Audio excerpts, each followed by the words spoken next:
Welcome back to Aastha classes. आज हम पेट का प्रीवियस ईयर का क्वेश्चन लेकर आए हैं जिसे हम सॉल्व करेंगे क्योंकि पेट का एग्ज़ाम पास आ गया है और उसका एडमिट कार्ड भी जारी कर दिया गया है। आई होप कि आप सभी ने एडमिट कार्ड को डाउनलोड कर लिया होगा और अच्छे से अपनी प्रिपरेशन में लग गए हैं।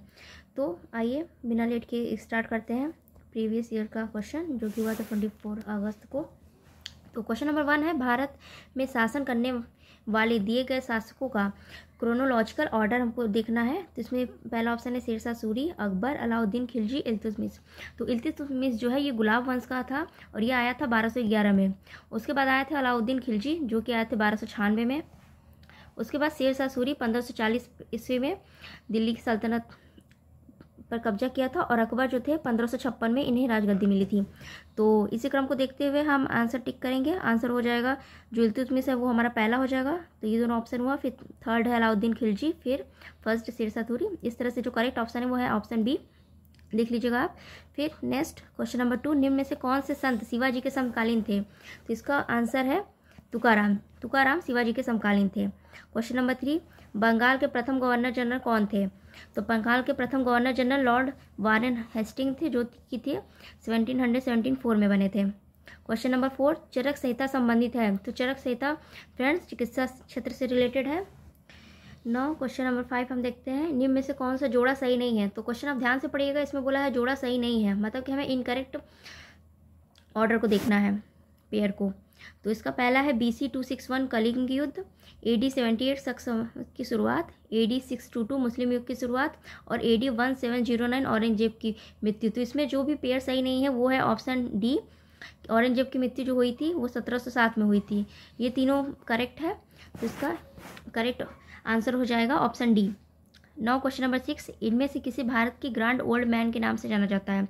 तो सभी जानते हैं ग्रैंड ओल्ड मैन जो है दादा भाई नौरोजी को कहा जाता है। क्वेश्चन नंबर 7, सन 1915-16 में किसके नेतृत्व में 2 होम रूल की शुरुआत हुई थी? तो इसका करेक्ट ऑप्शन हो जाएगा ऑप्शन ए, एनी बेसेंट और लोकमान्य तिलक। 1516 में दोनों ने शुरू किया था। एनी बेसेंट ने मद्रास से स्टार्ट किया था होम रूल और लोकमान्य तिलक ने पुणे में स्थापना की थी होम रूल की। ओके, तो इसका करेक्ट आंसर हो जाएगा option A. Moving ahead, question number 8, निम्न का मिलान करें। तो पहला है ब्रह्म समाज, तो ब्रह्म समाज हो जाएगा राजा राम मोहन राय। बी है रामकृष्ण मिशन जो हो जाएंगे स्वामी विवेकानंद। सी है आर्य समाज, आर्य समाज के संस्थापक हैं दयानंद स्वामी। और डी सत्यशोधक समाज, ये हैं ज्योतिबा राव फुले। तो इसी से करते हैं, चलिए हम मैच करते हैं। ए का हो जाएगा 3 इन तीनों में दिया है, पहला वाला एलिमिनेट करेंगे। बी का फर्स्ट ये भी एलिमिनेट हो गया। सी का 2 दिया हुआ है एंड डी का है 5। तो डी का 5 देखते हैं इसमें है, तो इसका करेक्ट आंसर हो जाएगा ऑप्शन सी। नाउ करो या मरो का नारा किसने दिया था? तो ये दिया था महात्मा गांधी ने भारत छोड़ो आंदोलन के टाइम। नाउ क्वेश्चन नंबर 10, जब सुभाष चंद्र बोस ने भारतीय राष्ट्रीय कांग्रेस के अध्यक्ष पद से इस्तीफा दिया तो इस पद का प्रस्ताव किसे दिया गया? तो इस पद का प्रस्ताव दिया गया था डॉक्टर राजेंद्र प्रसाद को। तो इसका करेक्ट आंसर हो जाएगा ऑप्शन सी। क्वेश्चन नंबर 11 क्या है, सलाल पन बिजली परियोजना किस नदी पर स्थित है? तो इसका करेक्ट आंसर हो जाएगा चिनाब नदी। सलाल पन बिजली परियोजना चिनाब नदी पर स्थित है। क्वेश्चन नंबर 12 है, बसंत विषुव होता है। तो विषुव को आप समझ लीजिए, विषुव वे है जब सूर्य की किरणें जो होती है विषुवत रेखा पर सीधी पड़ती है और जो दिन का और रात का टाइम हो जाता है वो इक्वल हो जाता है। तो बसंत विषुव जो है बसंत ऋतु में 21 मार्च को पड़ती हैं। ओके, नेक्स्ट क्वेश्चन है 13, राजस्थान में खेतड़ी परियोजना किसके उत्पादन के लिए प्रसिद्ध है? तो राजस्थान में सबसे ज़्यादा उत्पादन होता है तांबा का और खेतड़ी परियोजना भी तांबा से रिलेटेड है। नाउ क्वेश्चन नंबर 14, काजीरंगा राष्ट्रीय उद्यान स्थित है। तो इसका करेक्ट आंसर हो जाएगा असम। क्वेश्चन नंबर 15, निम्न में से कौन सी हिमालयी नदी तंत्र की नदियाँ हैं? तो वो नदियाँ जो हिमालय की पहाड़ियों से निकलती हैं वो हिमालयी नदी तंत्र के अंदर आती हैं। तो इसमें करेक्ट आंसर हो जाएगा गंगा और ब्रह्मपुत्र, क्योंकि कावेरी और गोदावरी जो है वो दक्षिण भारत की नदियां हैं। तो हमारा करेक्ट आंसर हो जाएगा B. Okay, question number 16, bank दर का अर्थ क्या है? तो बैंक दर का अर्थ होता है देश के केंद्रीय बैंक द्वारा ली जाने वाली आधिकारिक ब्याज दर। जो केंद्रीय बैंक होता है मतलब कि RBI वो और बैंकों से जितने प्रतिशत पर लोन दर लेता है, पैसे लेता है, उसी को हम कहते हैं बैंक दर। नाउ नेक्स्ट क्वेश्चन है क्वेश्चन नंबर 17, यदि आरबीआई नकद कोषानुपात को घटा दे तो साख सर्जन पर क्या असर होगा। तो अगर आरबीआई कोषानुपात को घटा देता है तो साख सर्जन जो होता है वो इंक्रीज हो जाता है, मतलब कि करेक्ट आंसर है बढ़ जाएगी। Option C 18। इनमें से किस प्रकार की अर्थव्यवस्था में संसाधनों पर निजी अधिकार होते हैं और आर्थिक गतिविधियों का मुख्य उद्देश्य लाभ अर्जित करना होता है। तो इसका करेक्ट आंसर हो जाएगा पूंजीवादी। जब हम लाभ अर्जित करते हैं तो वो पूंजीवादी अर्थव्यवस्था में आता है। क्वेश्चन नंबर 19 है 100 रुपये का नोट किसके द्वारा हस्ताक्षरित होता है। तो 100 रुपये के नोट पे आरबीआई गवर्नर साइन करता है, तो करेक्ट आंसर हो जाएगा option A. Okay, now question number 20, FEMA का फुल फॉर्म क्या है। तो फेमा का फुल फॉर्म होता है, आप देख लीजिए, ए है fund exchange media agency, B foreign exchange management act, C finance and export management association, D है फॉरेन एक्सपोर्ट मार्केट एजेंसी। तो इसका करेक्ट आंसर हो जाएगा option B foreign exchange management act, ये है इसका करेक्ट आंसर। 21 है क्वेश्चन, भारत के संविधान में जन स्वास्थ्य एवं स्वच्छता किसमें शामिल है। तो जन स्वास्थ्य एवं स्वच्छता जो है वो राज्य सूची में शामिल किया गया है। क्वेश्चन नंबर 22 है, भारत में पंचायती राज व्यवस्था इसके अंतर्गत रखी गई है। तो ये रखी गई है हमारी डीपीएसपी के अंदर, जो आर्टिकल 40 है, ये आप जान लो, आर्टिकल 40 जो है उसके अंदर रखी गई है कि सारे राज्य को अपने यहाँ पंचायती राज गठित करना है। तो क्वेश्चन नंबर 23, शिक्षा का अधिकार एक मौलिक अधिकार है जो कि संबंधित है। शिक्षा के अधिकार जो है इसे मूल अधिकार में शामिल किया गया है 42वें संविधान संशोधन में, और ये है आर्टिकल 21 के ए में इसको रखा गया है। ओके, क्वेश्चन नंबर 24 है, निम्न में से किसके संविधान सभा में उद्देश्य प्रस्ताव रखा गया है। तो उद्देश्य प्रस्ताव रखा था जवाहरलाल नेहरू द्वारा रखा गया था उद्देश्य प्रस्ताव। क्वेश्चन नंबर 25 है, भारतीय संविधान के किस अनुच्छेद में अल्पसंख्यकों के हित निहित है। तो ये है आर्टिकल 29, जिसमें कि अल्पसंख्यकों के हित के बारे में बात की गई है। तो क्वेश्चन नंबर 25 का हो जाएगा ऑप्शन सी। 26 है, ठोस चालक में धारा वाहक होते हैं। तो आपको पता होगा ठोस चालक जो होते हैं उसमें जो इलेक्ट्रॉन का करंट का फ्लो होता है वो फ्री इलेक्ट्रॉन्स द्वारा होता है। तो इसका हो जाएगा ऑप्शन सी। 27, प्रकाश वर्ष किसके मापन की इकाई है। तो इसका आंसर हो जाएगा ऑप्शन, एक वर्ष में निर्वात में प्रकाश द्वारा चली गई दूरी, मतलब कि ऑप्शन सी इसका आंसर है। 28, ब्लीचिंग पाउडर का रासायनिक नाम क्या है। तो ऑप्शन ए है calcium sulphate, calcium oxychloride, calcium bicarbonate, D है सोडियम क्लोराइड। तो इसका करेक्ट आंसर हो जाएगा calcium oxychloride CaOCl2। Okay, question number 28 है, 18 कैरेट सोने में खरे सोने का प्रतिशत क्या है। जो खरा सोना होता है वो हमारा 24 कैरेट का होता है। तो 18 कैरेट में हमसे पूछा गया, तो इसमें आप सॉल्व करेंगे तो आपको आंसर मिलेगा 75%। तो इसका आंसर है option B. Now question number 30, संतरे में बहुतायत पाया होता है। तो संतरा खट्टा फल है और इसमें आपको पता होगा कि विटामिन सी मैक्सिमम पाया जाता है। ये मैथ का क्वेश्चन आ गया है। Question number 31, under root question mark upon 196 equal to 72/56। इसको सॉल्व करना है तो हम सॉल्व करते हैं। Under root x upon 196 equal to 72/56। तो 196 जो होता है वो 14 का होता है, तो इसको हम 14 का कर लेंगे। इसको कट करेंगे तो ये जाएगा 4 बार में, और ये यहाँ से जाएगा 18 बार में। तो यहाँ से x की वैल्यू हो जाएगी 18 का स्क्वायर, मतलब कि 324। इसका करेक्ट आंसर हो जाएगा option C. Now question number 32, ये क्वेश्चन बड़ा लग रहा है लेकिन ये बहुत इजी क्वेश्चन है। ये आप देखोगे तो ये a का क्यूब प्लस b का क्यूब अपॉन AB, a का स्क्वायर प्लस b का स्क्वायर माइनस AB। तो ये हो जाएगा a का क्यूब प्लस b का क्यूब, ये है AB, a का स्क्वायर प्लस b का स्क्वायर माइनस AB। तो इसका जब फॉर्मूला खोलेंगे तो हमें पता है कि इसका हो जाता है एक ब्रैकेट में a प्लस b, दूसरे ब्रैकेट में a square plus b square minus AB upon में ये है। तो इससे ये कैंसिल हो जाएगा। आपको सॉल्व करना है a प्लस b। तो 885 प्लस क्या है 115, इसको हम सॉल्व करेंगे, आंसर हो जाएगा 1000। तो इसका करेक्ट आंसर है option D. No question number 33, under root 5 minus under root 3 upon under root 5 plus under root 3।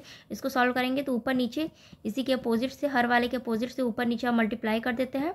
तो सॉल्व करेंगे तो ऊपर आ जाएगा a माइनस बी का होल स्क्वायर, मतलब कि under root 5 minus under root 3 का होल स्क्वायर अपॉन नीचे आ जाएगा अंडर रूट 5 का whole square minus under root 3 का होल स्क्वायर। तो ऊपर सॉल्व करेंगे तो a का स्क्वायर मतलब कि 5 प्लस b का स्क्वायर 3 माइनस 2 अंडर रूट में 15 अपॉन नीचे आ जाएगा 5 माइनस 3। सॉल्व करने पे आपको आंसर मिलेगा 4 माइनस अंडर रूट 15, मतलब कि क्वेश्चन नंबर 33 का करेक्ट आंसर हो जाएगा option B. Now question number 34, TV set का मूल्य 30% घटाने पर उसकी बिक्री 20% बढ़ गई है। दुकानदार की आय पर उसका क्या प्रभाव पड़ेगा। ये परसेंटेज का क्वेश्चन है। ऐसे क्वेश्चन को सॉल्व करते समय हम सबसे पहले एग्ज्यूम कर लेते हैं जो उसका सेट का मूल्य होता है स्टार्टिंग में वो 100 होता है, तो हम 100 पे लेके चलेंगे। तो पहले 100 था, उस पर उन्होंने 30% की घटाया गया है, तो 30% घटाने पे इसका इक्वल हो जाएगा वो 70% के बराबर जो उसका क्रय मूल्य है। फिर उसके बाद उसकी बिक्री 20% बढ़ गई है, तो 20% बढ़ गई है मतलब कि 120% हो गई है उसकी बिक्री। इसको सॉल्व करेंगे तो 00 से 00, 00 से 00, यह हो जाएगा 84। पहले हमें 100 मिलता था, अब हमें मिलने लगा है 84, तो उसकी आय पे जो है वो 16 की कमी 16 आ रहा है और आएगा माइनस में, तो इसका मतलब 16 की डिक्रीज़ हो रही है 16%। तो इसको आंसर हो जाएगा, करेक्ट आंसर 16% घट रही है। ओके, फिर नेक्स्ट क्वेश्चन है 35। 4 खिलाड़ियों की औसत उम्र 18.5 वर्ष है, मगर कोच की उम्र 20 में शामिल कर दी जाए तो औसत उम्र 20% बढ़ जाती है, तो कोच की उम्र क्या है? इसको सॉल्व करते हैं। तो 4 खिलाड़ियों की दी हुई है, मान लीजिए हम 4 खिलाड़ी को मान लेते हैं, P1 + P2 प्लेयर ले लेते हैं, P3 + P4। इसका जो औसत दिया हो 18.5, तो इसका टोटल निकाल लेंगे, इंटू 4 कर देंगे। फिर इसमें दिया है कि कोच की उम्र भी शामिल कर ली जाती है, मतलब इन सब के साथ अगर हम कोच का शामिल कर लेते हैं, अपॉन 5 कर देते हैं, तो औसत में हमारा औसत था 18.5, 18.5 20% जो है बढ़ जाता है, उम्र जो औसत है वो 20% बढ़ जाता है।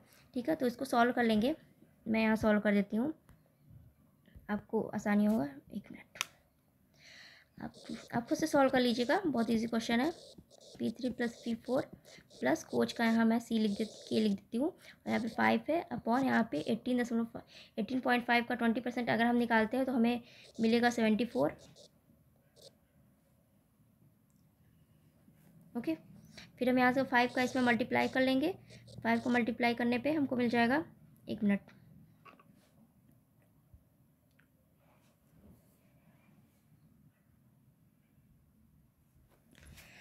ओके। तो हम थे क्वेश्चन नंबर 35 पे, तो इसको हम फिर से देख लेते हैं, यहाँ पे कम समझ में आएगा। ओके, तो हमारा हो गया था, यहाँ तक हो गया था ना। जब कोच का हम ऐड कर देते हैं तो हमें 20% औसत से बड़ा मूल्य मिलता है ना, तो 18.5 इसका 20% हम बढ़ाएंगे तो हम डायरेक्ट लिख देते हैं 120%। इसको यहाँ पे सॉल्व करने पे हमें मिलेगा, ये 5 बार में जाएगा 6 बार में, और 5 से 18.5 जाएगा 3.7 बार में, मतलब कि 3.7 × 6। तो इसको सॉल्व करने पे हमको मिल जाएगा 22.2 ना।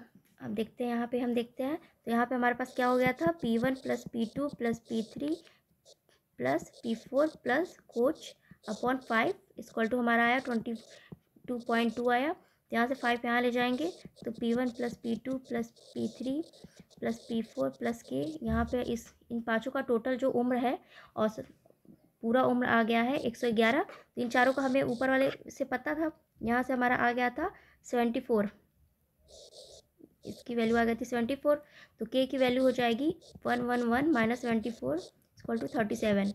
तो K की कोच की जो उम्र है वो 37 वर्ष आएगी। ओके, तो इसका करेक्ट आंसर हो जाएगा ऑप्शन डी। ये क्वेश्चन आप खुद से सॉल्व कर सकते हैं, बाकी आप अपने से सॉल्व करेंगे तो आपको ज़्यादा जल्दी आएगा। Now moving to the next question. अब आता है हमारे पास हिंदी का क्वेश्चन स्टार्ट हो गया है। तो क्वेश्चन नंबर 36 है, एकल का विलोम। तो एकल का विलोम जो है वो होता है बहुल, इसका ऑप्शन हो जाएगा ए। 37 है, दर्प का पर्यायवाची कौन सा है? क्वेश्चन नंबर 37 है, दर्प का पर्यायवाची क्या है? तो दर्प का पर्यायवाची जो हो जाएगा, क्वेश्चन नंबर 37 हो जाएगा, इसका हो जाएगा DOC। ओके, इसका आंसर हो जाएगा, दर्प का पर्यायवाची होता है व्यथा। मन को हरने वाला, क्वेश्चन नंबर 38 क्या है, मन को हरने वाला वाक्य के लिए नीचे दिए गए विकल्प। जस्ट वेट, ऊपर वाले क्वेश्चन में हम फिर से देखते हैं 37, दर्प का पर्यायवाची कौन सा है? तो इसका ये व्यथा नहीं होगा, सॉरी, इसका करेक्ट आंसर हो जाएगा अहंकार। दर्प का पर्यायवाची अहंकार होता है, तो इसका करेक्ट आंसर हो जाएगा ऑप्शन बी। 37 क्वेश्चन क्या है, मन को हरने वाला, विकल्प के लिए एक शब्द चुनना है, तो इसका हो जाएगा मनोहर आंसर। 39, गागर में सागर भरना, मुहावरे का अर्थ। तो ये मुहावरा तो आपने सुना होगा कई बार, गागर में सागर भरना मतलब थोड़े में बहुत कुछ बोल देना, ऑप्शन बी हो जाएगा। क्वेश्चन नंबर 40 है, शुद्ध वर्तनी का चयन कीजिए। महत्वाकांक्षा, महत्वाकांक्षा, महत्वाकांक्षा, महत्वाकांक्षा। तो इसे आप प्रोनाउंस करेंगे तो आपको खुद समझ आ जाएगा। इसका करेक्ट आंसर हो जाएगा आंसर सी, ऑप्शन सी इसका करेक्ट आंसर। क्वेश्चन 42 नाउ हमारे पास इंग्लिश का पैसेज आ चुका है। Read the passage carefully and answer the corresponding question. तो ये पैसेज आपको छोड़ना नहीं है इंग्लिश का, क्योंकि आप एक पैसेज पढ़ोगे तो आप 3 क्वेश्चन का 41 से 43 3 क्वेश्चन का आंसर कर सकते हो। तो पढ़ना स्टार्ट करते हैं। Nehru's was a many sided personality. He enjoyed reading and writing books as much as he enjoyed fighting political and social evils और resisting training. In him the scientist and the humanity were held in the perfect balance. इस तरह आप सारा passage पढ़ लोगे। नहीं पढ़ना तो आप डायरेक्ट पहले क्वेश्चन पे पहुँचो। क्वेश्चन नंबर 41 दिया है, मेनी साइडेड पर्सनालिटी मीन्स। तो इसमें आपको क्वेश्चन निकालना है कि मेनी साइडेड पर्सनालिटी का मीन्स होता है कि a person having varied interest. Okay, तो इसका जो आंसर हो जाएगा ये हो जाएगा आंसर सी 41 का। फिर 42 क्या है, पंडित नेहरू इंजॉयड। तो पैसेज आपको पढ़े हैं, आपने देख लिया होगा कि इसमें जो है पंडित नेहरू जो है reading and writing book, fighting political and social evils, resisting tyranny, and D option है doing all this and much more. तो जब वो मेनी साइडेड पर्सनालिटी रखते थे तो इसका ऑप्शन हो जाएगा answer option D, doing all this and much more. Question number 43 है, which of the following statements reflects Pandit Nehru's points of view. तो इसके लिए आप देख रहे हैं ऑप्शन कि ह्यूमनिज्म और साइंस के बारे में दिया हुआ है। तो पैसेज में आप ये लाइन खोज सकते हैं कि कहाँ दिया हुआ है। तो यहाँ पे इसमें दिया हुआ इन him the scientist and the humanist were held in the perfect balance. तो इससे क्या पता चल जाएगा, क्योंकि पॉइंट ऑफ व्यू से जो साइंस एंड ह्यूमनिज्म था आर इक्वली इंपॉर्टेंट। तो इसका करेक्ट आंसर हो जाएगा option C. Now question number 24, give synonyms for the following. Famous का सिनोनिम क्या हो जाएगा, मतलब कि समानार्थी हिंदी में, और इंग्लिश में सिनोनिम। तो फेमस का हो जाएगा पॉपुलर, ऑप्शन सी। 45 क्या है, give antonyms of the following. Transparent, transparent का हो जाएगा एंटोमी मतलब विरोम शब्द होता है, तो इसका हो जाएगा एपेक्यू। ओके, ट्रांसपेरेंट मतलब होता है कि जो आर पार दिखता है, एपेक्यू मतलब पूरी तरह से ढका हुआ। नाउ क्वेश्चन नंबर 46 क्या है, दिए गए विकल्पों में से संबंधित शब्द का चयन कीजिए। रीजनिंग आ गया है। तो पक्षी विज्ञानी पक्षी से रिलेटेड है, निर्विज्ञानी मानव से रिलेटेड है। ओके, तो इसका आंसर हो जाएगा option C, correct answer. 47 question है, उस शब्द का चयन कीजिए जो समूह से बाकी शब्दों से मेल नहीं खाता है। ए दही, बी मक्खन, सी तेल, डी पनीर। दही, मक्खन, पनीर सारे दूध से बने हुए पदार्थ हैं। तो इसका जो मैच नहीं कर रहा है वो है ऑप्शन सी, तेल। ओके, नाउ ये क्वेश्चन, किसी निश्चित कूट में इतने को इतने से लिखा जाता है, इसी कूट में ओरिएंटेशन किस प्रकार लिखा जाएगा ना। तो ये क्वेश्चन सॉल्व करने से पहले इसमें और इसमें हम रिलेशन निकाल लेते हैं। तो देखते हैं, ये सॉल्व करते हैं। PRO प्रोडक्शन लिखा हुआ है और ये लिखा है क्योंकि